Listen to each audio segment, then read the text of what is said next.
చిన్న కథ.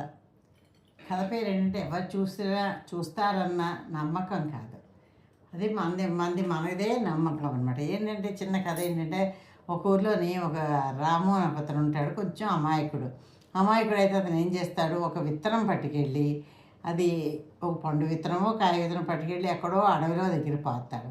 అక్కడ నీళ్లు తక్కువ ఉంటాయి, చాలా తక్కువ ఉంటాయి. కానీ ఎందుకు అతనికి అక్కడ పాతాలని చూసి పాతాడు. అటు వెళుతున్న ఊరి ప్రజలంతా పూర్వం నడుచుకుంటూ వెళ్ళాక చూసి, నీకేం పిచ్చా వెర్రా, విత్తనం తీసుకొచ్చి నీళ్లు కూడా ఉండలేవు, ఇక్కడ ఎలా బతుకుతుంది అనుకుని ఇక్కడ పాడుతున్నావు, ఏంటి రాము అలా చేస్తున్నావు, ఏంటి పిచ్చివాడివా నువ్వు అన్నట్లను నవ్వీసి ఊరుకుంటాడు. అతను కొంచెం అమాయకుడు కూడా అనమాట. నవ్వీసి ఊరుకుంటాడు. ఊరుకున్న తర్వాత అతను ఏం చేస్తాడు, తన నోటి నిండా దూరం నుంచి నీళ్ళు తావాలి. తన నోటి నిండా నీళ్లు పోసుకొని తెచ్చే చెట్లో వేస్తుంటాడు.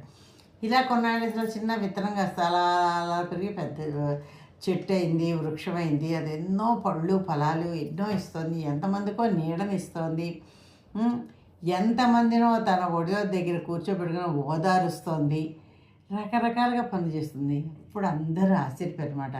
ఆ రోజు రాముని మనం వెక్కిరించాం, కానీ మనం ఒకళ్ళ గురించి మనం ఏమీ పట్టించుకోకూడదు. మనం చేయవలసిన పని, మన మనసులోకి వచ్చిన పని మనం చెయ్యాలి, అప్పుడే సక్సెస్ సాధిస్తాము, రాముని చూసి నేర్చుకోవాలని వాళ్ళందరూ అనుకుంటారండి.